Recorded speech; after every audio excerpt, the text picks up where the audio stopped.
Como algunos saben, en la Escritura encontramos algo que se llama tipos. No me se refiere a personajes, no ese tipo, no, sino tipos y antitipos. ¿Qué son estos tipos o antitipos?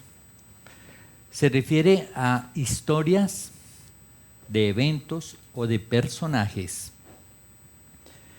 a través de los cuales Dios da enseñanzas y lo repite de forma consecutiva. Estos tipos o antitipos, por eso se habla inclusive del anticristo, ¿sí? Es lo opuesto a. Entonces hay personajes que nos muestran una forma correcta de vivir, eventos que nos muestran lo que Dios va a hacer, ¿sí? Personajes que nos muestran lo que no debemos hacer. Entonces es lo que es conocido como tipos o antitipos, y es una de las formas como Dios insiste en enseñarnos sus claros principios para que podamos hacer realmente su voluntad. Con estos tipos y antitipos no solamente nos marca una línea de comportamiento adecuada, sino también nos muestra las acciones de Dios aún de manera profética. Por ejemplo, a Noé, ¿qué se le advierte? Que la tierra va a ser destruida. Se le dan instrucciones, locura, ¿sí? Esas instrucciones, las cree, por lo tanto obedece, y el resultado es, se salva. Los que le escucharon y no creyeron, pues se perdieron. A Lot se le avisa que la ciudad va a ser destruida por tamaña corrupción tan grande. Él oye, sí, cree, hace caso. Su mujer no hizo caso, su mujer de chismosa miró para atrás. Ella no se salvó, pero él sí se salvó. ¿Por qué? Porque sí es la forma de actuar Dios en sus juicios. En esta época el mundo recibe el mensaje de Jesucristo. Algunos hacemos caso porque hemos creído y obviamente seremos librados del juicio tremendo que habrá sobre la tierra, mientras que otros no hacen caso, ¿sí? Y vemos, digamos, hay un patrón claro de comportamiento. Dios coloca una responsabilidad, Dios da un mensaje de fe, la gente que lo cree, la gente actúa y la gente es salvada. Yo tengo, por ejemplo, la convicción, sí, aunque sé que hay varias posiciones doctrinales, yo tengo la convicción de que el rapto o el arrebatamiento va a ser antes que comience el juicio de Dios sobre la tierra, porque veo lo que pasó con Noé, porque veo lo que pasó con Lot, porque veo otros casos, ¿sí? Y porque ¿sí? Veo textos en la Escritura que lo confirman. Ahora, dice, por ejemplo, de nosotros los auténticos cristianos, que hemos nacido de nuevo, que hemos sido sacados, dice así la Escritura, Colosenses 1:12. ¿Sí salió? Dice, con gozo dando gracias al Padre, que nos hizo aptos para participar de la herencia de los santos en luz, el cual nos ha librado de la potestad de las tinieblas y trasladado al reino de su amado Hijo, en quien tenemos redención por su sangre, el perdón de pecados. Gracias, muchas gracias. Lo traba hasta con hielito. En otras palabras, dice que deberíamos estar muy contentos de que Dios nos haya librado de una potestad, un poder, como dice en otra parte del reino de las tinieblas, y nos haya trasladado al reino de su amado Hijo, donde gracias a su sangre somos redimidos, recibiendo el perdón de pecados, y todo esto nos hace aptos para recibir la herencia de los santos. Ahora, pero en la Escritura no solamente están los tipos y los antitipos y estos ejemplos, sino que además la Escritura usa de continuas repeticiones. Cuando yo comencé mi vida cristiana y comencé a estudiar, a veces una doctrina se basaba en un versículo.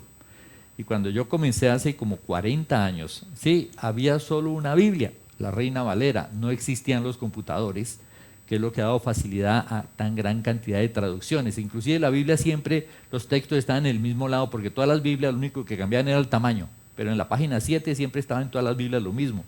Y entonces uno se aprendía, ¿sí? y estudiaba doctrinas basadas en un versículo, y pasaron los años y llegó otra traducción y el versículo no decía lo mismo, esa palabra en la cual uno se había apoyado no estaba. Sí, ya tuvo uno la opción de ir a los textos originales y pues tampoco aparecía. Y entonces comencé a entender que una doctrina no puede estar basada en un versículo, sino que una doctrina es algo que Dios comienza a hablar y repite y repite y repite a través de los años y del tiempo de muchas formas. Y eso es lo que le da a uno certeza de que una doctrina es correcta. Por otro lado, cuando usted dice la enseñanza es esta, esa enseñanza tiene que estar respaldada por el resto de la Escritura. O sea que nuevamente tenemos, ¿sí?, de parte de Dios, ¿sí?, las herramientas necesarias para poder tener una interpretación correcta. Por ejemplo, el tema que estamos hablando, vemos que hay muchos textos que lo complementan, que lo confirman y lo complementan. Por ejemplo, 1 de Pedro 1:17, dice: y si invocáis por Padre a aquel que sin acepción de personas juzga según la obra de cada uno, o sea, si conocemos a Dios y lo invocamos, dice: conducíos en temor todo el tiempo de vuestra peregrinación, sabiendo que fuiste rescatados de vuestra vana manera de vivir, la cual recibiste de vuestros padres, no con cosas corruptibles como oro o plata, sino con la sangre preciosa de Cristo, como de un cordero sin mancha y sin contaminación, ya destinado desde antes de la fundación del mundo, pero manifestado en los postreros tiempos por amor de vosotros. Dice muchas cosas.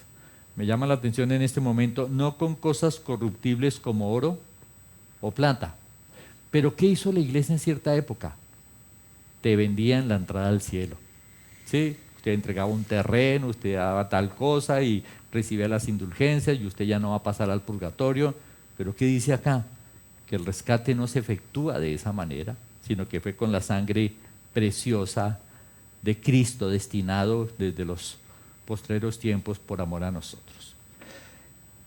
Si tenemos por Padre aquel que juzga la obra de cada uno, dice: debemos hacer lo correcto delante de Él todo el tiempo, aprovechando que fuimos rescatados de una forma que recibimos completamente equivocada de nuestros padres, destructiva. Y insiste, fuimos rescatados por la sangre preciosa de Cristo. Quiero que pongamos atención en ese complemento que dice que hemos sido rescatados del reino de Satanás, de las tinieblas, con la sangre preciosa para una herencia. Pero quiero que tengamos en cuenta que dice que estamos ¿en qué? En una peregrinación. ¿Sí? Peregrinación. Y tal vez esa palabra nos suene como muy religiosa, ¿no? Las peregrinaciones que la gente hacía a la Meca, a Jerusalén, a la iglesia del barrio. Pero el punto es que nosotros que hemos sido rescatados, estamos en una peregrinación. Y la pregunta podría ser: ¿tenemos claridad? ¿Cuál es el destino de nuestra peregrinación? Sabemos por la Escritura, sí, que esa peregrinación tiene como objetivo llegar, como comúnmente se dice, al cielo. ¿Sí? El objetivo de nuestra peregrinación es llegar al cielo, a la presencia de Dios, a la Jerusalén celestial. Ahora, ¿qué quiere decir esto? Que en la medida que nosotros como cristianos hagamos lo correcto, en la medida en que seamos transformados por Dios para tener las actitudes correctas y hacer cada cosa, pues uno de los resultados va a ser que cada vez vamos a vivir mejor. No sé si alguno de ustedes dice: no, es que yo recibí a Cristo hace 5 años y mi vida cada vez es peor. No sé.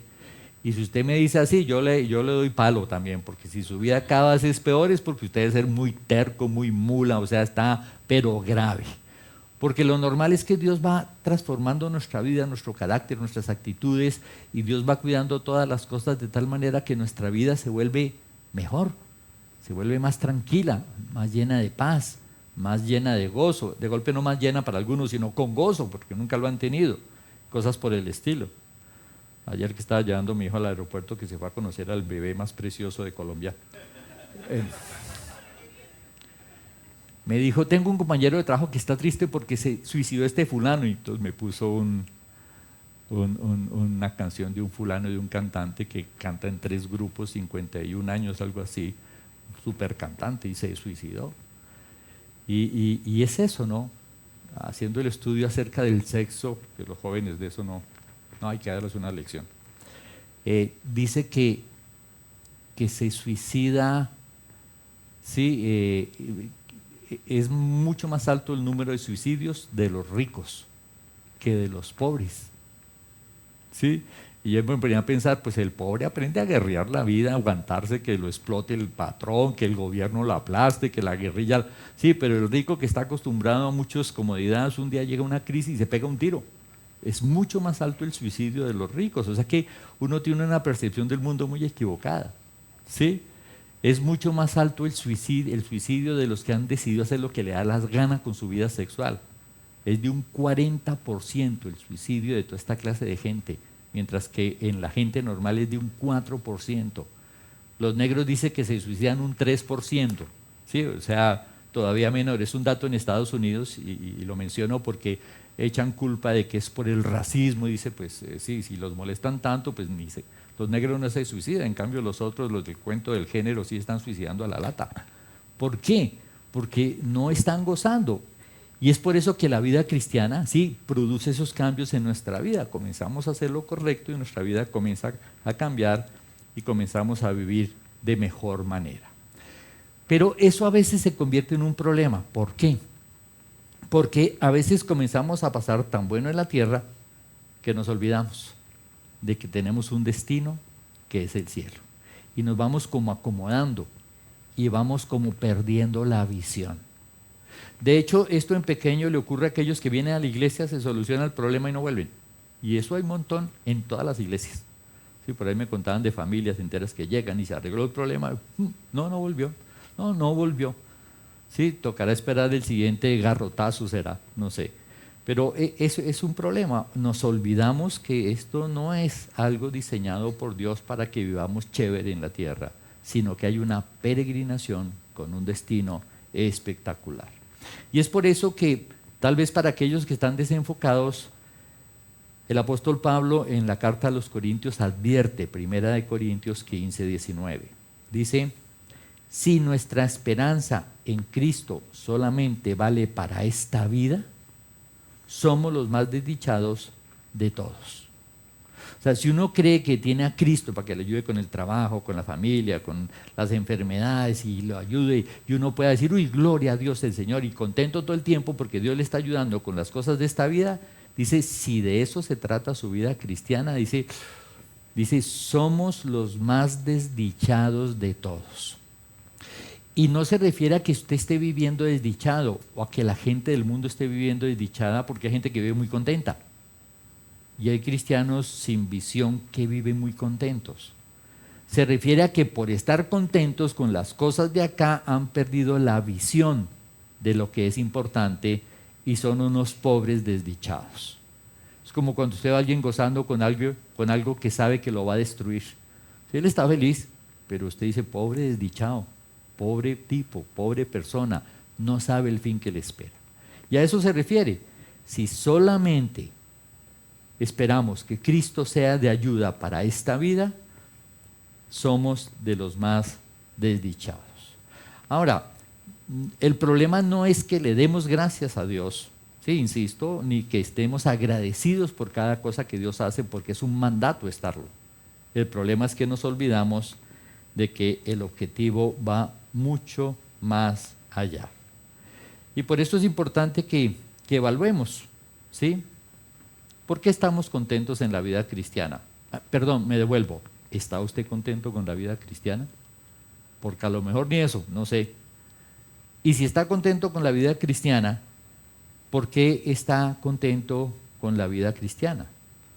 Por la continua protección de Dios, su generosidad, su ayuda, su respaldo. Qué bueno que Dios me sanó, qué bueno que Dios me ayudó con el negocio, qué bueno que tal cosa. Si todas esas respuestas son lo que nos tienen felices, ¿cuál es la diferencia entre nosotros y la gente del mundo que está feliz cada vez que logra éxito? Uno dice, no, pues la diferencia es que yo reconozco que Dios lo hace y él cree que lo hace él solo. Sí, pero esa diferencia es muy pequeña. Si nos hemos olvidado de la razón por la cual Dios hace cada cosa que hace. En el primer versículo leímos, Colosenses 1:12, con gozo dando gracias al Padre, con gozo dando gracias al Padre que nos hizo aptos para participar de la herencia de los santos en luz. La razón de la alegría es, tengo una herencia y voy a participar de esa herencia. Esa es la razón de la alegría. Y usted no encuentra en las cartas doctrinales que Pablo diga, estoy gozoso porque cambié la burra, bueno, cambié el carro, o estoy gozoso porque conseguí trabajo nuevo. Usted no encuentra ni un solo testimonio en las cartas de eso. ¿Será que esa gente no comía, no trabajaba, no hacía nada y por eso? No, vivían una vida como cualquiera de nosotros, pero jamás mencionan eso. Si usted ve en las cartas doctrinales cuando ve que se pida, ay, oremos por el negocio de fulano que me mandó, y en la iglesia de sultano oremos porque el fulano se va a casar y que le vaya bien, usted no encuentra nada de eso. ¿Por qué será que nosotros oramos tanto por esas cosas? Y estamos tan empecinados en esas cosas, ¿verdad? Y no se menciona en la escritura.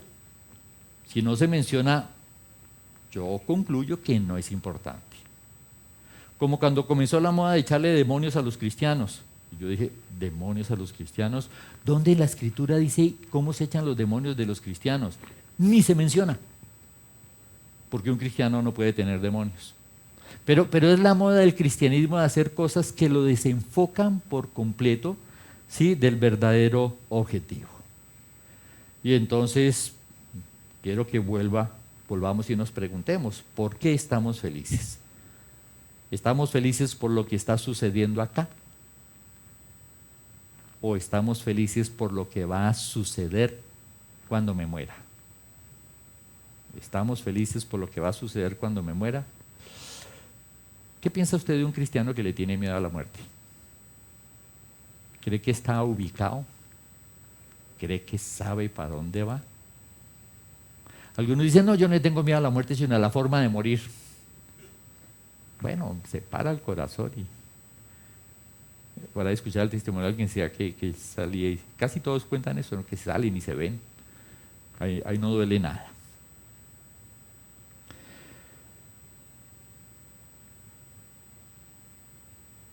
Cuando olvidamos el verdadero destino, nos olvidamos de la verdadera esperanza. Y cuando la esperanza no es correcta, poco a poco se va perdiendo la motivación, ¿sí?, de la auténtica vida cristiana. Esa es la razón por la cual muchísimos dicen, no, yo fui cristiano. No, yo asistí a esa iglesia mucho tiempo. No, pero ahora no, qué jartera, yo eso no. ¿Han escuchado eso? Sí, muchas veces, ¿no es cierto?, escuchamos eso. No, yo fui cristiano. No, yo ya pasé por esas. No, yo era del grupo de alabanza. Sí, yo predicaba. Uno escucha cosas demás, pero no, eso quedó atrás. Imagínense, ¿sí? Cuando escucho algo así, yo digo, esta persona no entendió qué es el cristianismo, pero seguro que no lo entendió. O estaba en una iglesia muy chueca, cayó de malas el pobre donde no era, o tenía muy chueco el corazón y no entendió lo que era el cristianismo. Porque, ¿cómo puede una persona desanimarse del cristianismo si el cristianismo es algo espectacular, es algo precioso, es inimaginable? O sea, los premios, o sea, no hay nada en todo el universo que se pueda comparar con el cristianismo. En su primera carta del apóstol Pedro, él dice que dirige su carta a todos los que con él tienen una fe igualmente preciosa que la nuestra.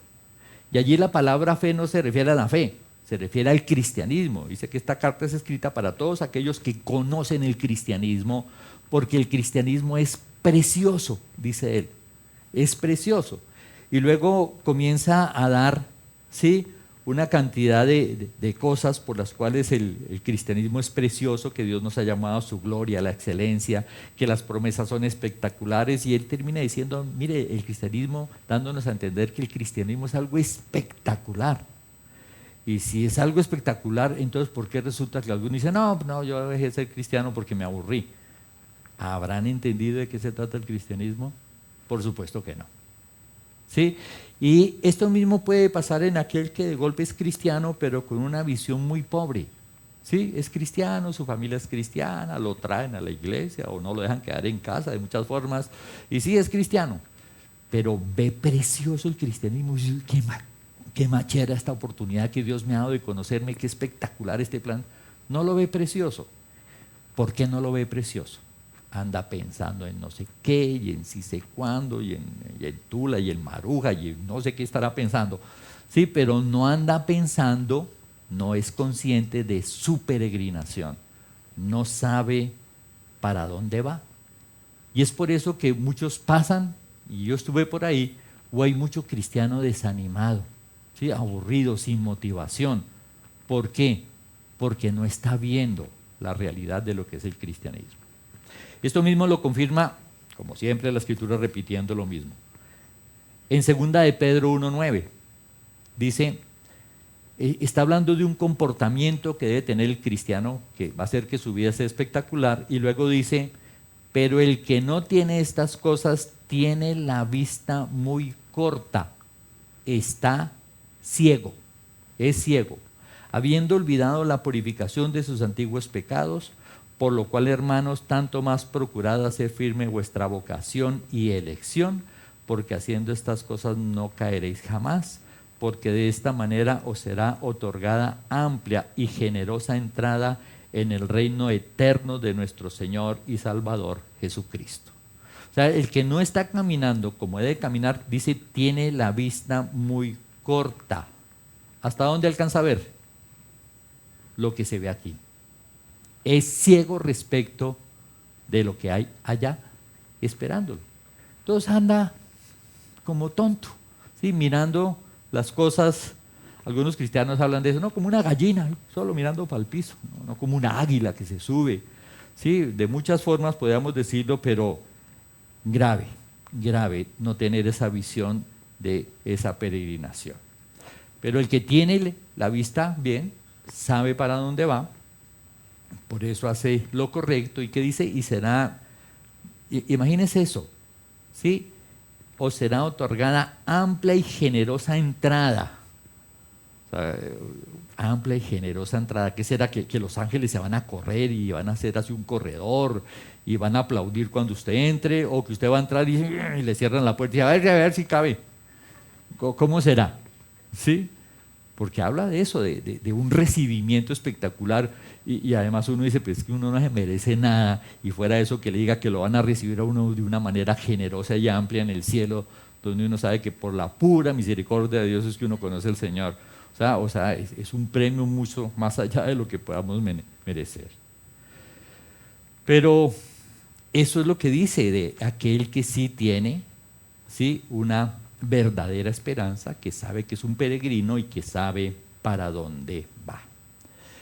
Eso quiere decir que nosotros debemos vivir motivados por lo que va a pasar después, no muertos del susto por lo que va a pasar después. Somos una iglesia hasta donde estamos convencidos de sana doctrina. Hay iglesias donde se enseña y los pastores dicen que pues no es lo que dice la Biblia, pero que ayuda mucho, que la salvación se pierde. Sí, una de las iglesias más grandes en Bogotá, el pastor dice eso, sí, yo sé, pero es que lo que pasa es que si uno le dice que la salvación ya lo tiene asegurada, eso la gente se echa a la locha. Entonces mejor amenazarlos. Así diezman más puntualmente y vienen, y es una iglesia que hace una fila enorme porque habla de prosperidad y todo ese cuento. ¿Sí? No es esa la idea. ¿Sí? La idea es más bien, ¿sí?, ver lo grande de lo que Dios tiene para nosotros, para que aprendamos a vivir, sí, pensando en eso. Nuevamente, repite en otra parte lo mismo con diferentes palabras. Primera de Pedro 1:13. Dice, por tanto, ceñid los lomos de vuestro entendimiento. Eso es como lo que uno se ceñía aquí era, ¿sí?, el corsé, la armadura, ¿sí? Dice que no, que en la cabeza es que hay que ponérselo.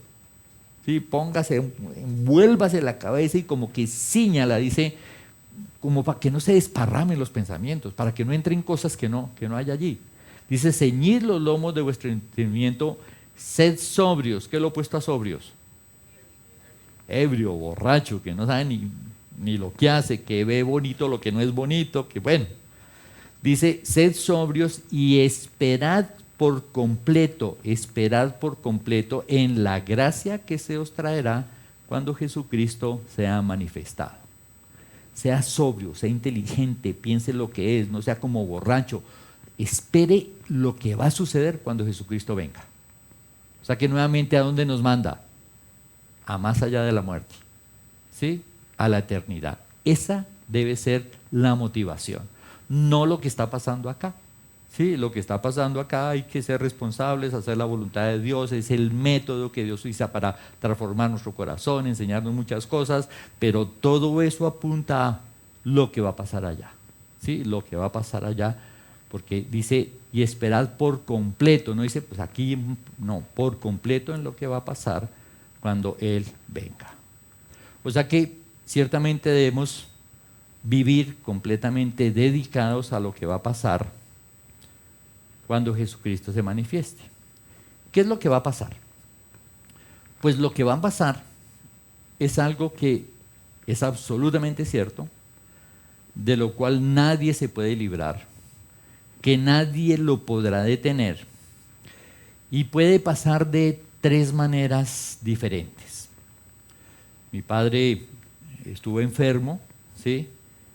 Y vomitando como 24 horas, que por un lado viendo el nieto y por otro lado en la clínica viendo al viejito, sí, de 91 años, duró como 24 horas vomitando sangre, dicen que llenó medio baldado de sangre. Papá, que para la clínica, no, déjeme morir acá. Al rato pues ya se dejó llevar, sí, lo llevaron a la clínica, estuvimos esta vez más consentidos, no le tocó 3 días en una camilla o en una silla, sino que lo metieron, sí, a observación. Pasó la noche allí, la última vomitada fue como a las 8 de la noche, terrible, según mi hermana me llamó llorando y dijo, no, lo veo gravísimo, pegó otra vomitada espantosa. Él tiene lacerado todo, fue alcohólico muchos años, todo el esófago y el estómago, o sea, como que está todo poroso y le brota sangre, entonces, ¿cómo cura usted esa vaina? Sí, y entonces resulta que vomitó como a las 8 o 9 de la noche, mi hermana me llamó, yo dije, no, pues, qué bueno, me libré de la clase del sexo. Sí, cancelo. Y por la mañana lo estuve visitando, lo llevaron a hacerle una endoscopia y luego lo trajeron como a las 10 de la mañana y le dijeron, no tiene nada, vaya para su casa. Es como la 4ª vez que le pasa eso, ¿sí?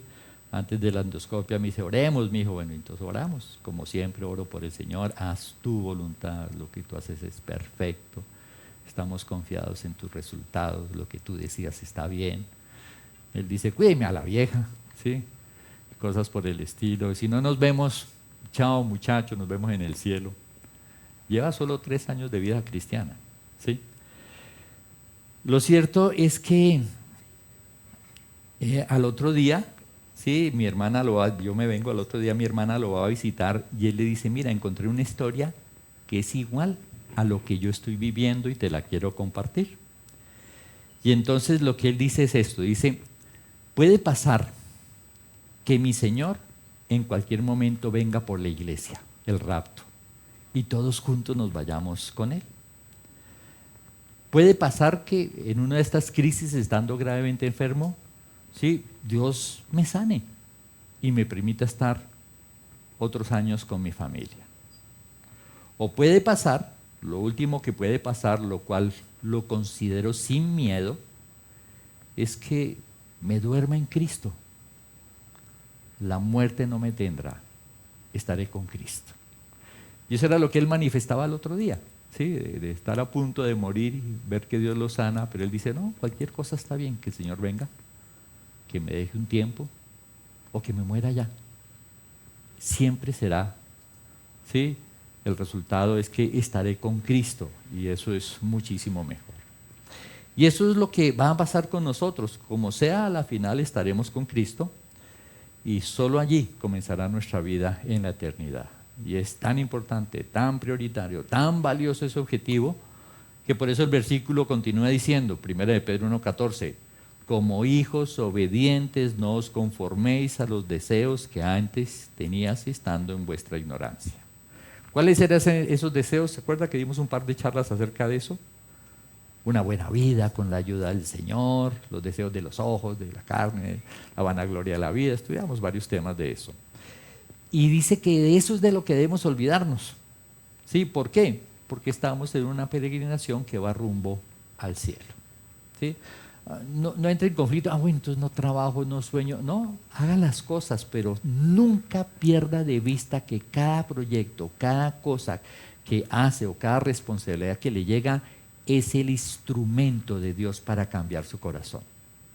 La gente se olvida de que lo clave es cambiar el corazón a través de la obediencia, y cuando tiene un proyecto y no le está saliendo bien, miente, roba tiempo que no debe y cosas para que el proyecto salga, poniendo más énfasis en que las cosas funcionen que en lo que hay que hacer frente a cada situación.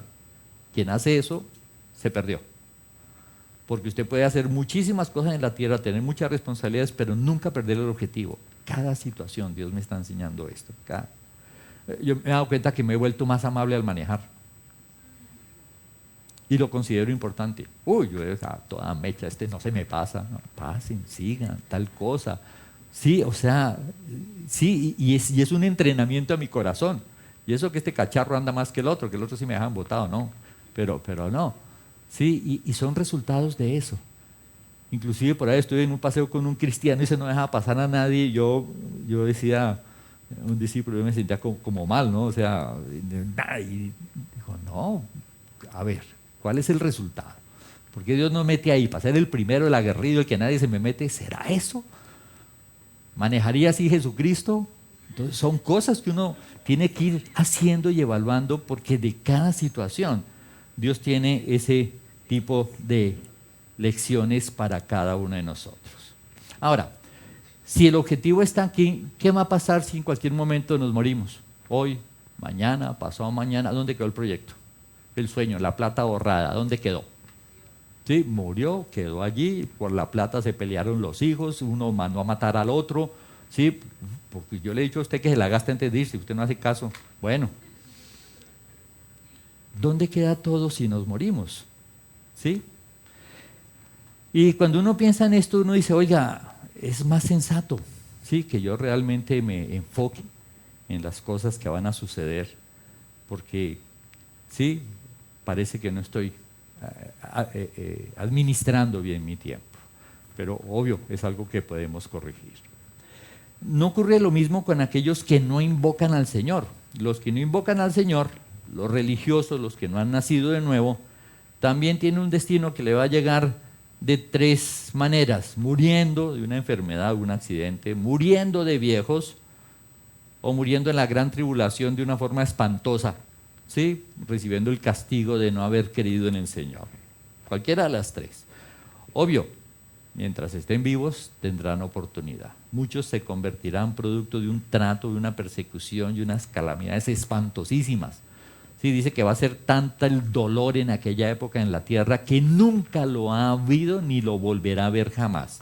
O sea, que trate de imaginarse las situaciones en las guerras más espantosas. Dice, lo que va a suceder con esta gente que no ha confiado en el Señor va a ser tan espantoso que nunca se ha visto ni se volverá a ver. Que algunos en esa situación maldecirán a Dios y otros se van a convertir.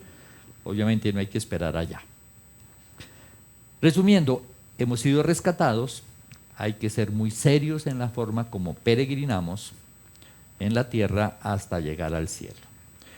Y quien no ponga seriedad al asunto, o es un cristiano carnal, si es cristiano, es un cristiano carnal, y el cristiano carnal es un bicho raro. Pablo dice que es muy difícil de explicar, porque uno dice, escucha, sí, recibe instrucción, toda cosa, pero sigue viviendo como si fuera el mundo. O sea, sí existe, hay cristianos que niegan que existe, o dice, pero fulana, ¿por qué sigue cometiendo 20 años el mismo, y el mismo mal genio, y el mismo estrés? ¿Por qué sigue igual?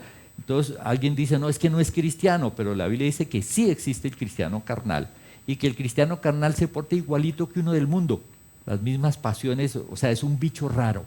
¿Sí? ¿Quién sabe qué se comió? No crece espiritualmente, no funciona. Pablo dice, es difícil de explicar, ¿sí? Pero sí existe el cristiano carnal, o sea, el que no está mirando para el cielo, sino sigue acá, y son aquellos cristianos que a veces en ciertas situaciones Pablo ha pedido, ore para que el fulano se muera, para que se salve de una vez y no siga aquí, sí, poniendo pereque, más o menos es la idea. Pero sí, hay que ponerle seriedad, o somos cristianos carnales o no somos cristianos, lo cual sería muchísimo peor.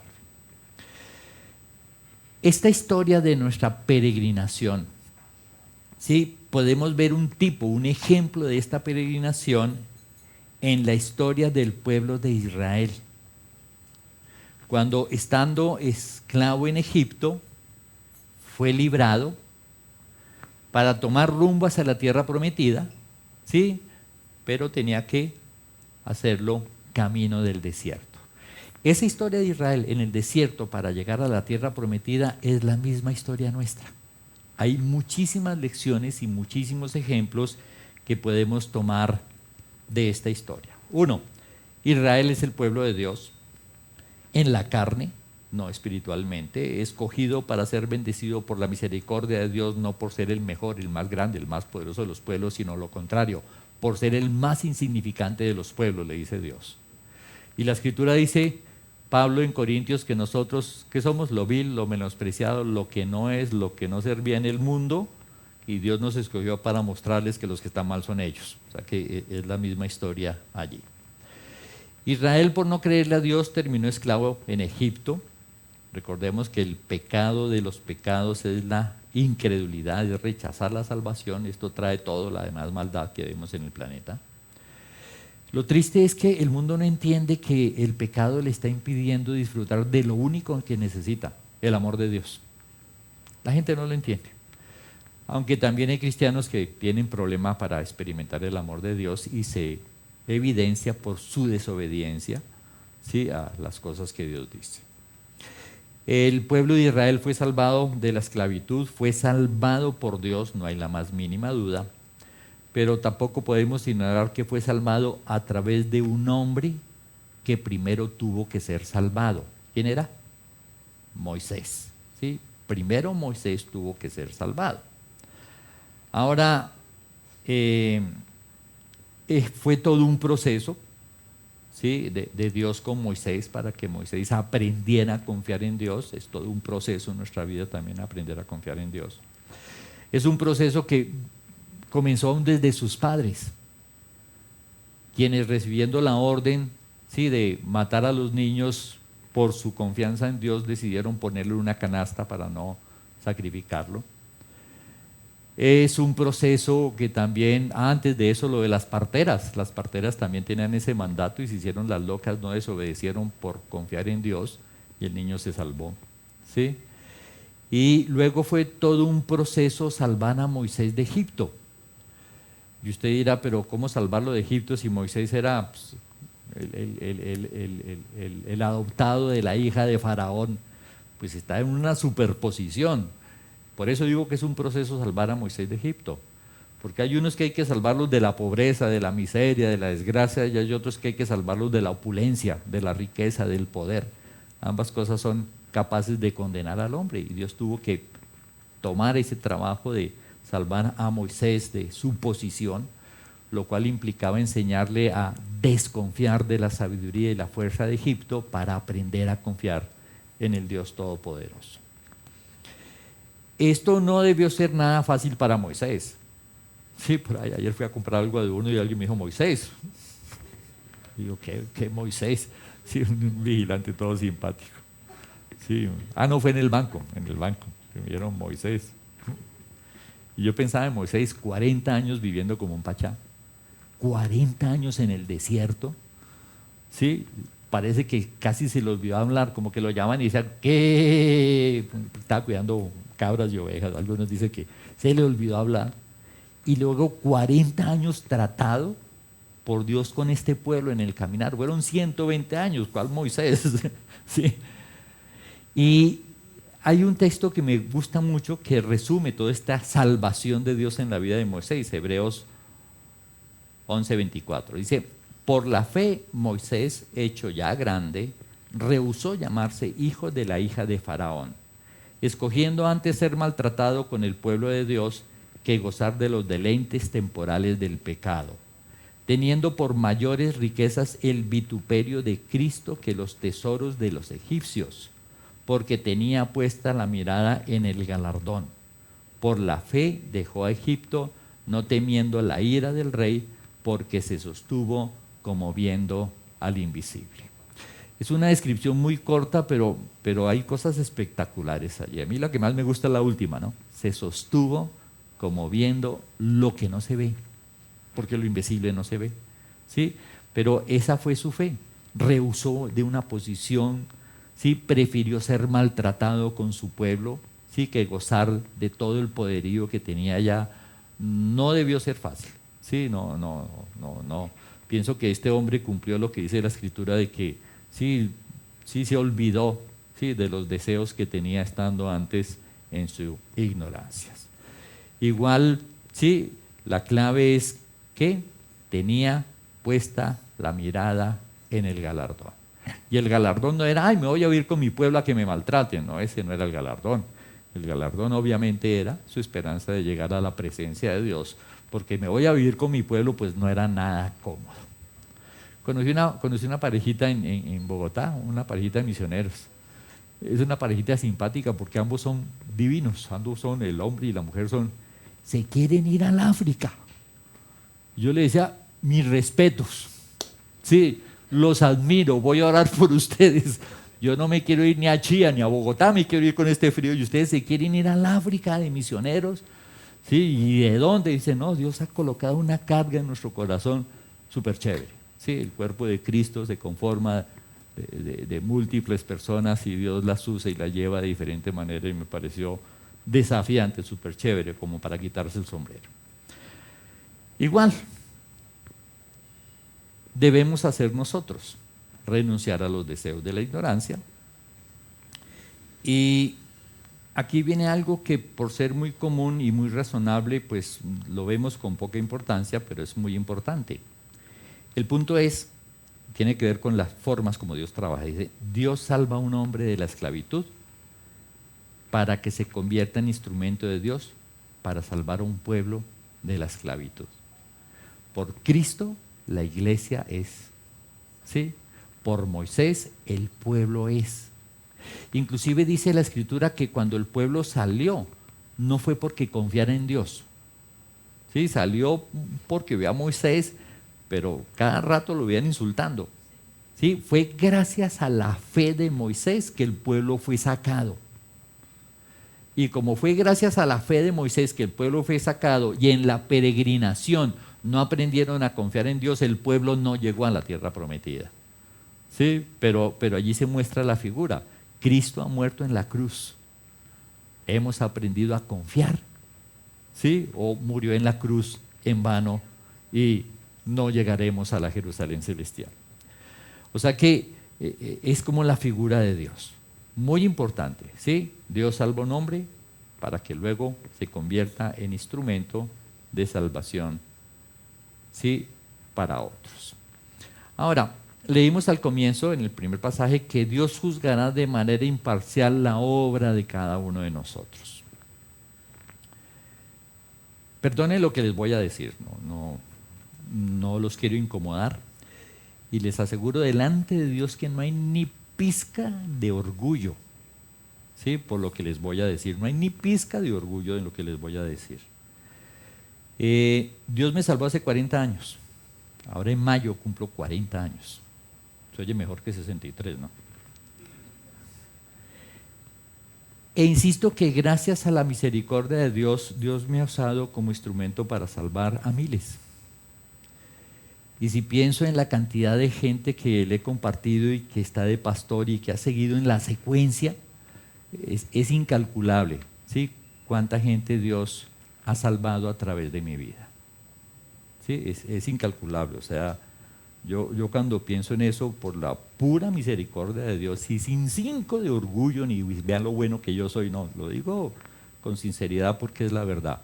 Sí, pero sé que Dios me ha usado para salvar a muchos. Y me aparecen por ahí de hace 30 años, no, es que usted tal cosa. Sí, aparece gente ahí reportándose a través de la página por cosas como esas. Sé que Dios me ha podido usar porque de alguna manera he renunciado a los deseos que tenía, ¿sí? Antes de conocer al Señor.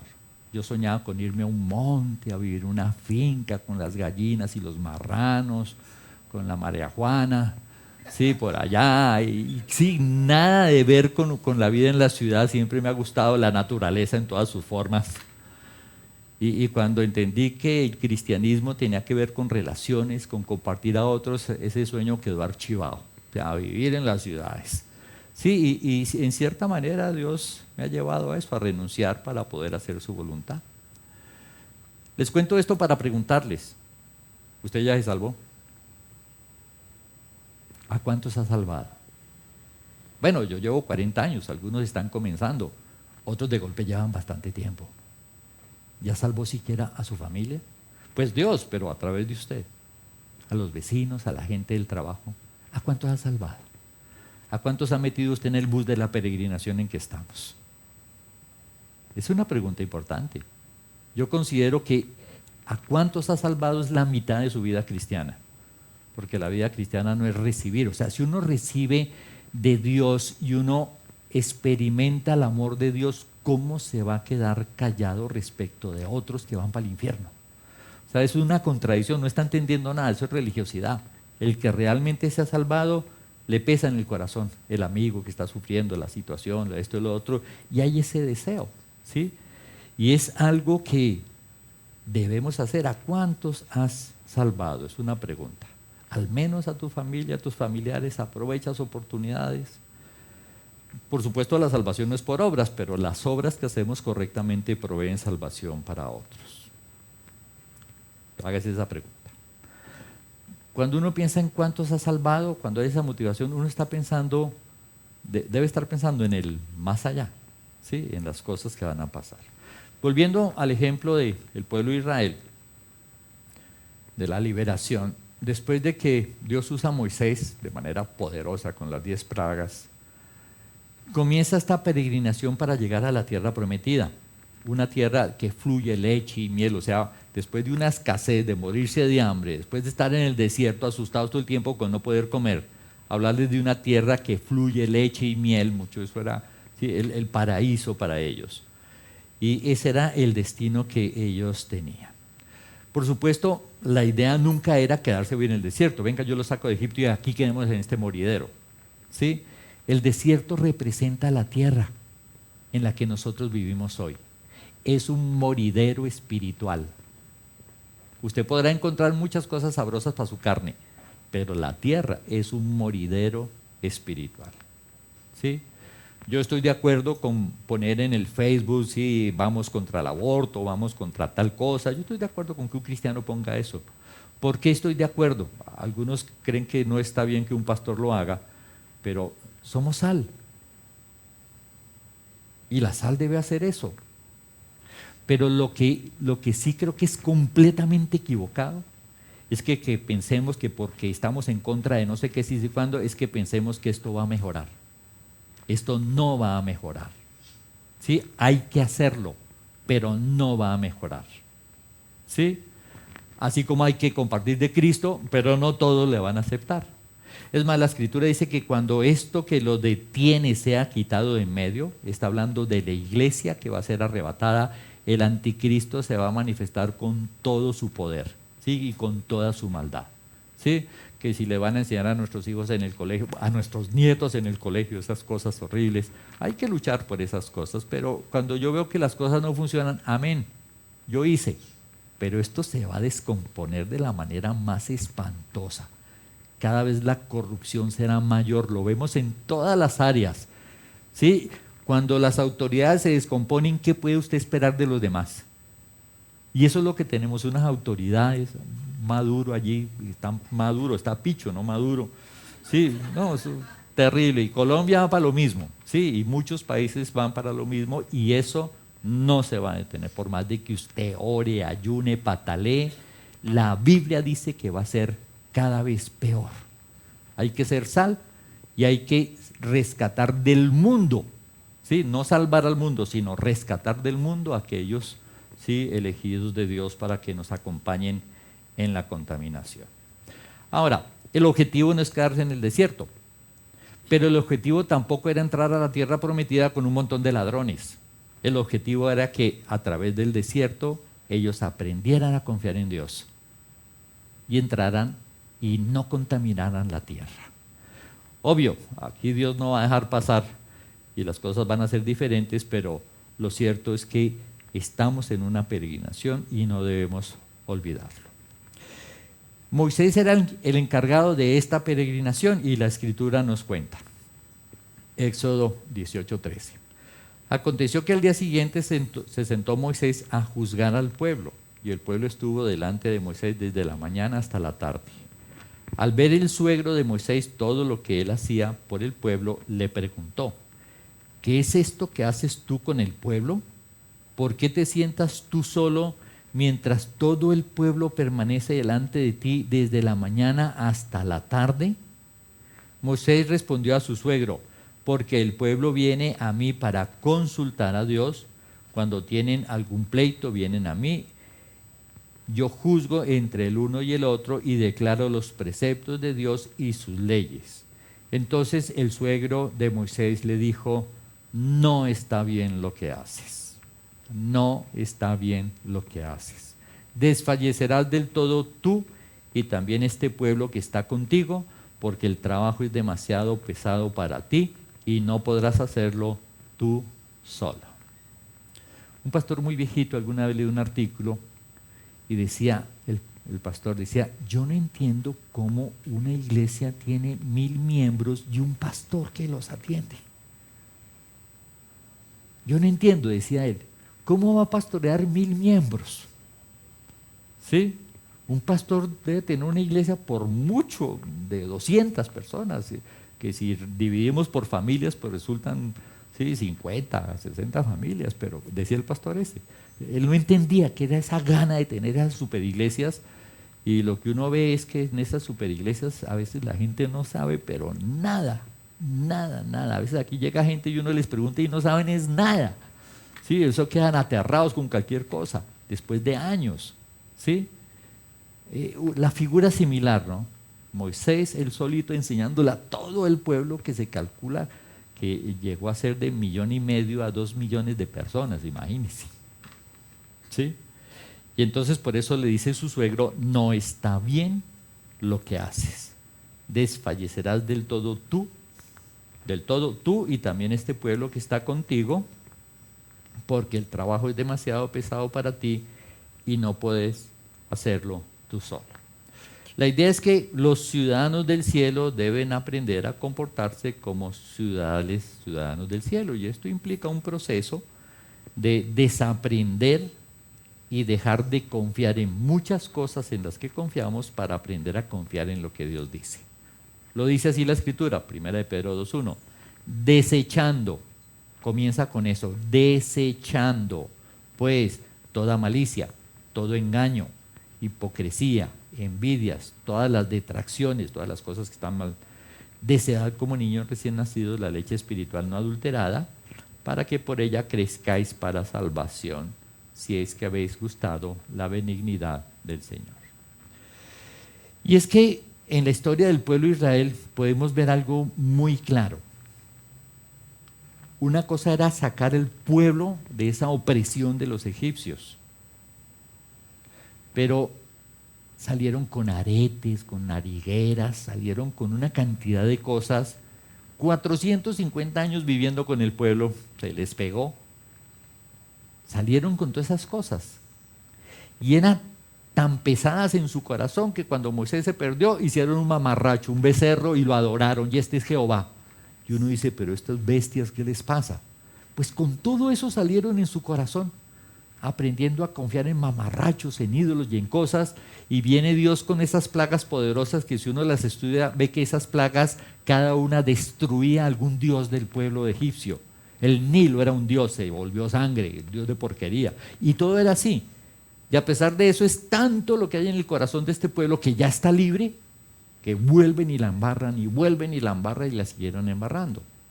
Porque una cosa es sacar al pueblo de la esclavitud física y otra cosa es sacarle a Egipto, que está metido en el corazón del hombre. Y pasa lo mismo con nosotros. Por la misericordia de Dios, el Espíritu Santo nos revela con claridad que Jesús es Dios. No queda otra sino que decir: sí, Señor, pero todavía estamos llenos de basura, de sueños torcidos, de expectativas que no son, de confianzas que no deben.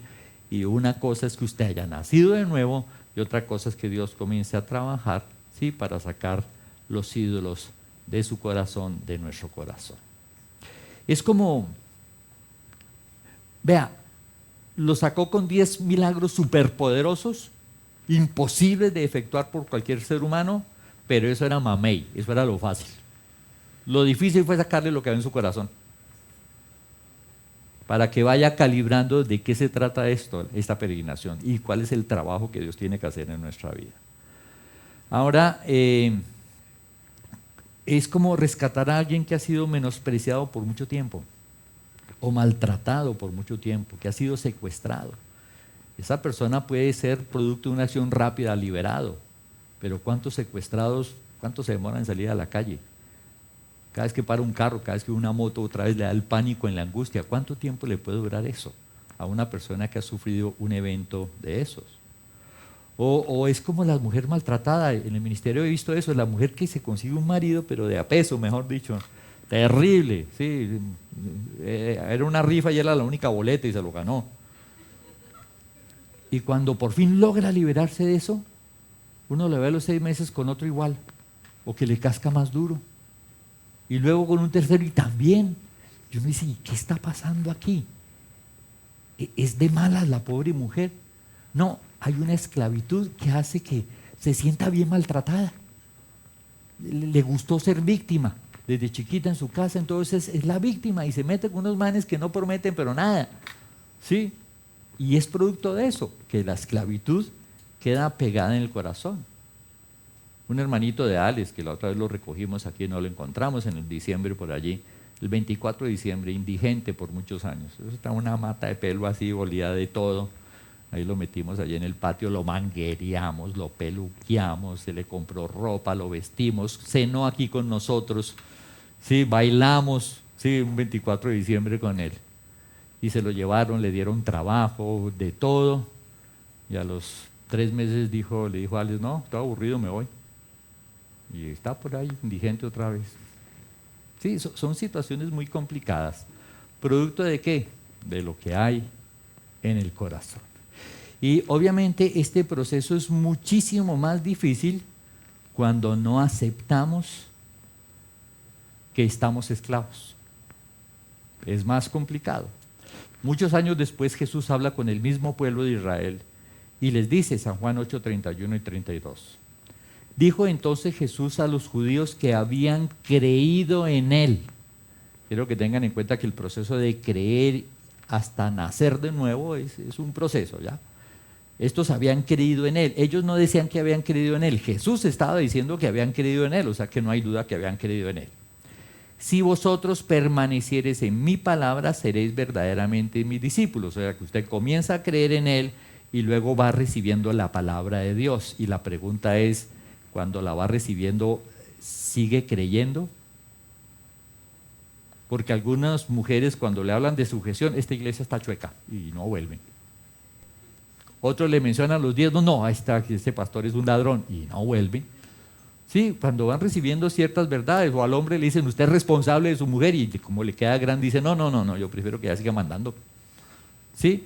Entonces, el proceso es eso. Dijo entonces Jesús a los judíos que habían creído en Él, si vosotros permanecieres es, ¿qué? Obedecerla, eso no es leerla, memorizarla, es obedecerla. En mi palabra seréis verdaderamente mis discípulos, y en ese proceso, ¿qué va a pasar? Y conoceréis la verdad, y la verdad os hará libres.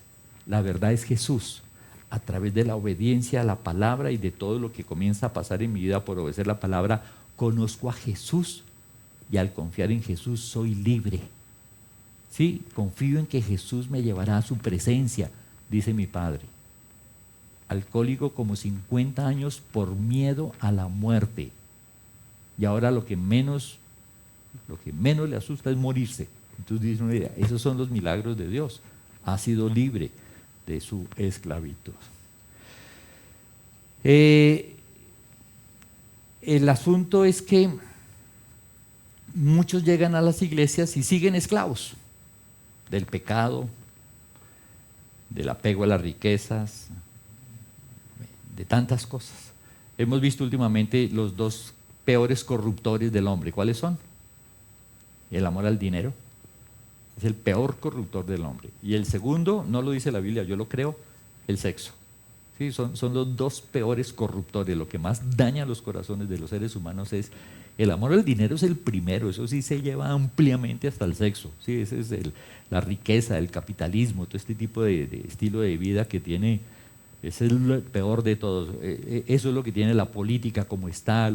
Es lo peor. Y el otro es el sexo.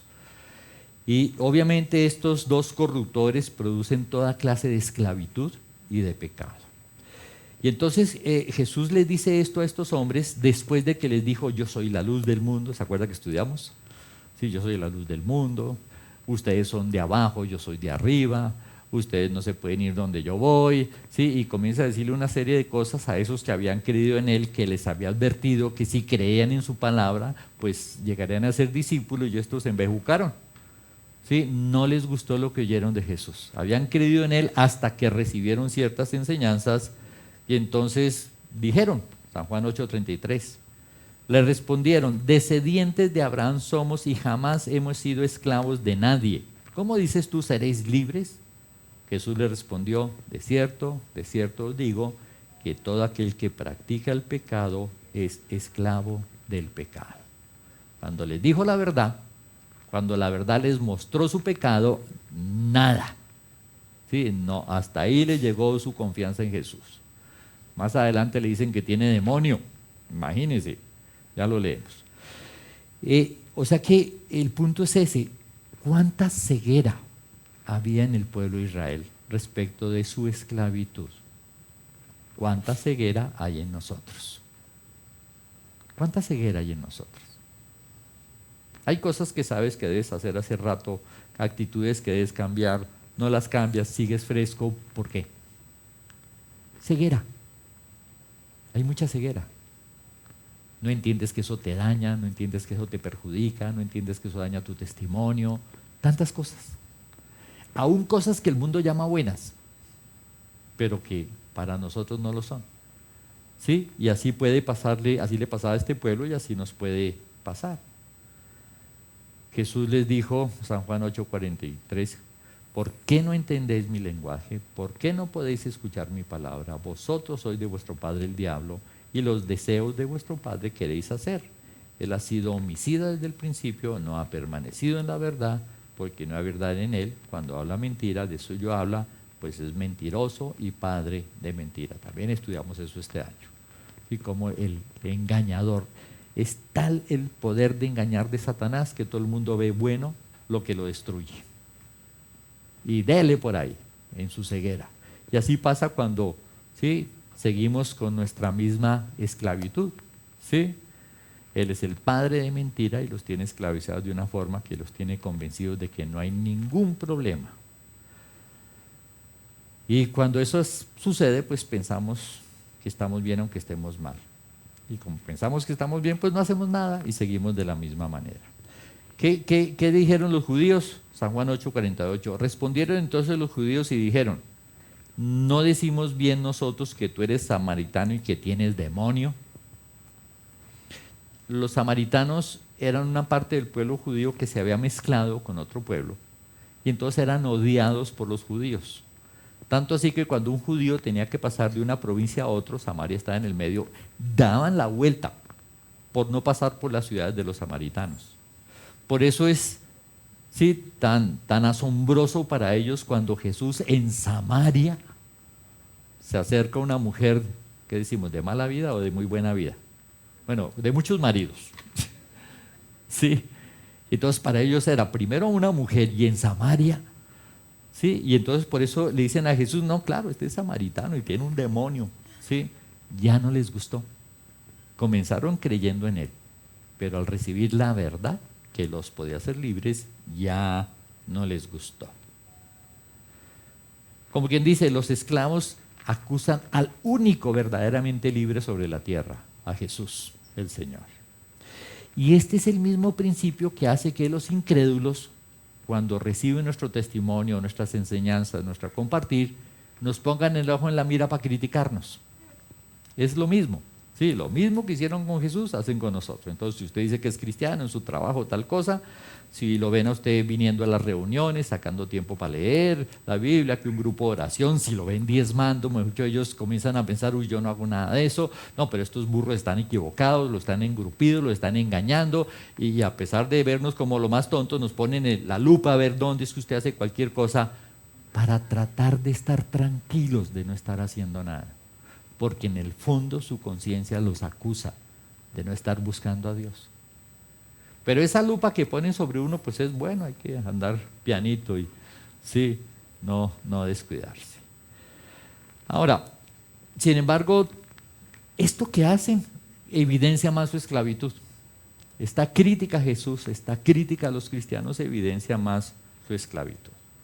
Jesús concluye y les dice, San Juan 8:34, Jesús le respondió, de cierto os digo, todo aquel que practica el pecado, esclavo es del pecado.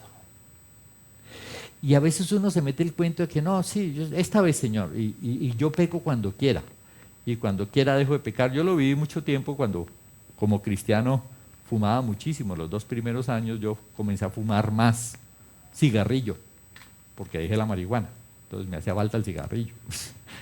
Y entonces el cuento es, no, yo lo dejo cuando quiera, sí, déjelo. Y es la historia de muchos, yo lo dejo cuando quiera, y hay muchos que no lo pueden dejar. Y lo mismo pasa con el pecado, no, esta mentirita nomás, yo no vuelvo a decir mentiras. Y a veces se vuelve algo, sí, de que cada vez entre más mentiras dices más mentiroso, entre más roba más ladrón, entre más infiel. Cada juicio nos vuelve más criticones, cada pereza nos vuelve más perezosos, cada ambición nos vuelve más ambiciosos. ¿Por qué creen que hay gente que no se sacia de pecar? Porque el pecado produce esclavitud y más ganas y más ganas y más ganas. ¿Sí? Entonces es un asunto de que hay una esclavitud en el pueblo de Dios y Dios quiere que el pueblo sea libre, ¿sí?, de la esclavitud. Hay muchos principios que respaldan esto. Si fueres flojo en el día de trabajo, tu fuerza será reducida. Si fueres flojo, cada vez tendrás menos fuerza. Sí, porque el agua de este mundo produce más sed, mostrando que es el principio de la esclavitud. Jesús insiste, si vosotros permaneciereis en mi palabra, seréis verdaderamente mis discípulos y conoceréis la verdad, y la verdad os hará libres. Por supuesto, para ser libres hay que aferrarse a Él, a su palabra, hay que creerle, hay que conocerla, hay que sacar tiempo, hay que ser perseverante, o el asunto no funcionará. Sí, no es. Yo digo, hay gente que me confiesa, me dice, Germán, yo voy a dar un mensaje suyo en mi iglesia y cojo el mensaje que usted da en 1 hora y yo me demoro 3 semanas en darlo, o hasta 4. O sea, es muchísimo lo que usted enseña en un solo tema. Usted dice muchas cosas en un solo tema y es un mal hábito, buen hábito, qué sé yo. ¿Sí? Pero digamos, es mucha la enseñanza que se recibe, pero ¿cuánto se acuerda uno de eso? Dicen que el 5% al otro día. O sea, uno tiene que meterse a estudiar. ¿Cuándo comienza uno a memorizar? A veces mi esposa me dice, hey, pero ¿usted cómo hace para acordarse? Estudiando. ¿Sí? Porque cuando usted tiene que dar en el grupito de oración, cuando usted tiene que dar la enseñanza, ahí aunque sea del susto, ahí sí se mete. ¿Sí? A no ser que sea muy irresponsable. Y entonces ese estudio para dar es lo que ayuda. Y es algo que todos tenemos que hacer. ¿Sí? Todos tenemos que hacer. Mira, el apóstol Pablo cuenta su experiencia. O sea, ser cristiano y ser mediocre trae más dolor. Ser cristiano mediocre trae más dolor. Pablo en el capítulo 7 de Romanos comienza a hablar de su experiencia. Es un enredo. Porque no hago lo que quiero y no entiendo lo que hago y lo que hago no sé qué y la culpa no es mía, es el pecado que está en mí. Mucho, el culpable es Dios, casi que termina diciendo ahí con todos esos cuentos. Pero al final dice una frase que es muy diciente, dice, miserable de mí, ¿quién me librará de este cuerpo de muerte? ¿Sí han oído lo que significa el cuerpo de muerte? ¿Sí? ¿Todos o no?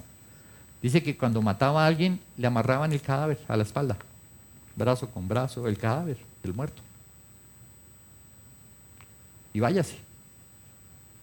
El cadáver comenzaba a descomponer, a salir gusanos, a podrir, y se le comenzaban a pasar. Y esa es la expresión. Pablo en su vida espiritual mediocre se sentía como cargando un cadáver descompuesto que comenzaba a pasarse, sí, toda la descomposición a su cuerpo y hacerlo sufrir. Terrible. Si uno ve un mortecino y eso huele, mejor dicho que uno sale a correr, se imagina uno cargando un cadáver aquí en la cabeza ahí. Sí, ay, se cayó una oreja. Es una figura que dice, la vida cristiana mediocre es una porquería. Y por eso él llega a un momento que dice, uy, yo soy un pobre miserable, ¿quién me librará? Y el siguiente versículo dice, gracias doy a Jesucristo. Entendió que si se pegaba realmente a Cristo, salía de esa mediocridad de esa vida. O sea que la clave está en eso. Añadémosle a todo esto, ¿qué es verdadera libertad? Libre no es hacer lo que uno quiera. Eso es lo que le comentaba que están haciendo los del género y se suicidan por montones, el 40%. Libre no es que quiten toda la autoridad del país y usted salga a la calle y vea gente armada, que usted va a cruzar por una esquina y no hay semáforos porque no hay autoridad, entonces va a ver cómo cruza, usted primero con su carro. ¿Se imagina el estrés tan espantoso de vivir de esa manera? Si uno ya siente estrés porque dice, no, pues si está el ladrón aquí, uno llama a la policía y cuando se van ladrones que llegan, sí, ahora cuando no hay opción de nada, sí, donde el más grande apachurra al más chiquito y punto, eso sería una zozobra espantosa. La autoridad y la obediencia a la autoridad es lo que trae paz y tranquilidad. Sí, por eso cuando uno está haciendo la voluntad de Dios, confiado, dice como un león, confiado como un león, firme como un león. Sí, a un león ¿quién se le mete? Sí, pero lo contrario es una tremenda esclavitud.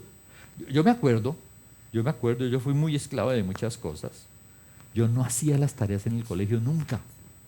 A mí me aburría tanto el colegio que pintaba muñequitos toda la clase, no ponía atención a nada.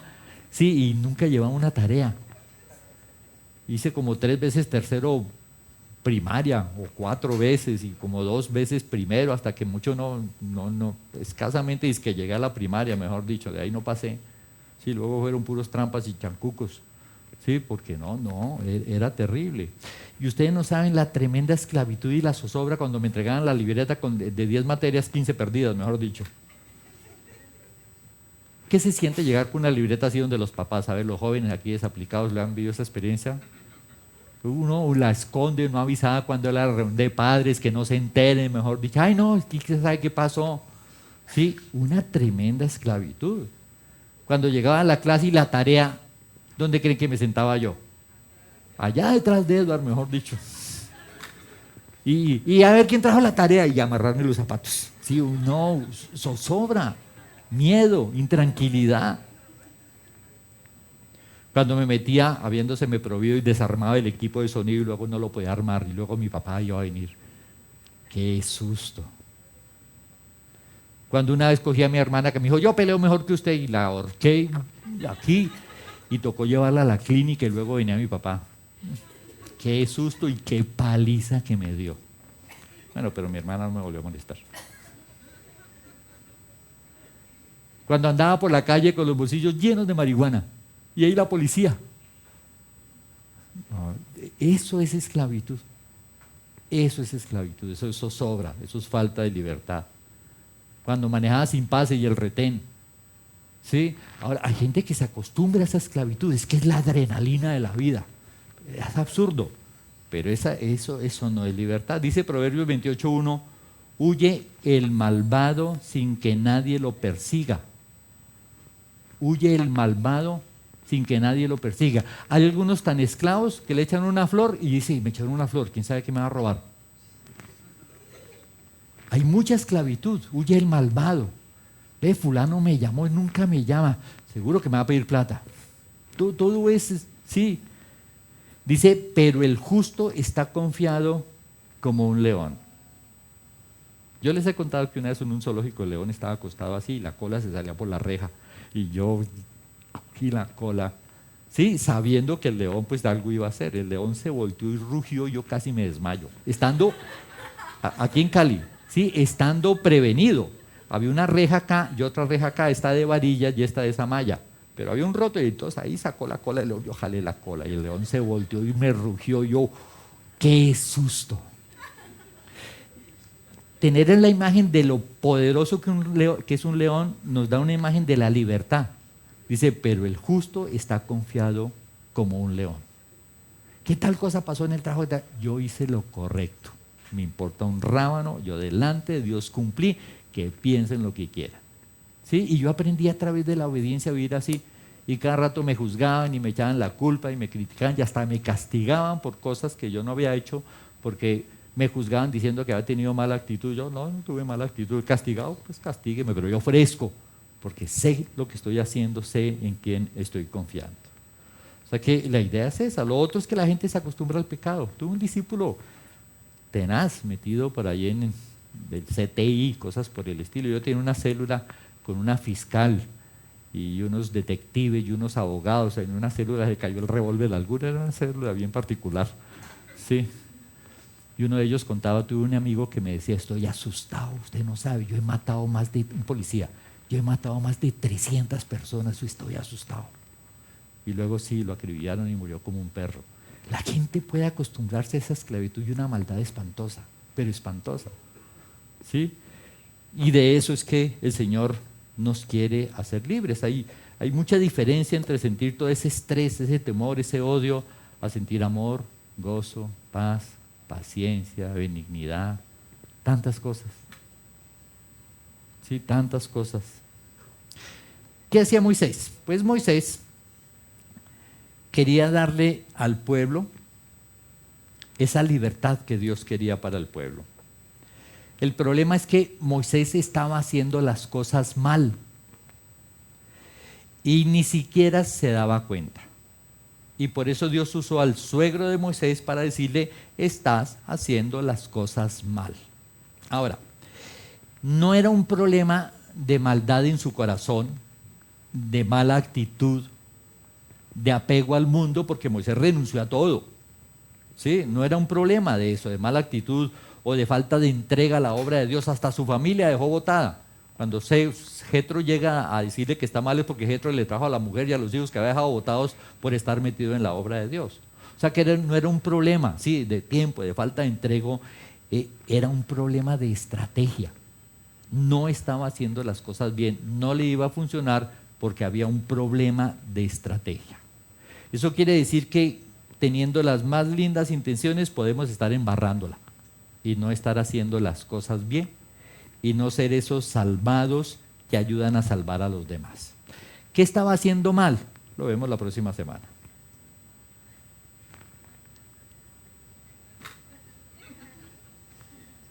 ¿Qué pasó? Si quieren saberlo, lean la Biblia, ahí está. Vamos a orar.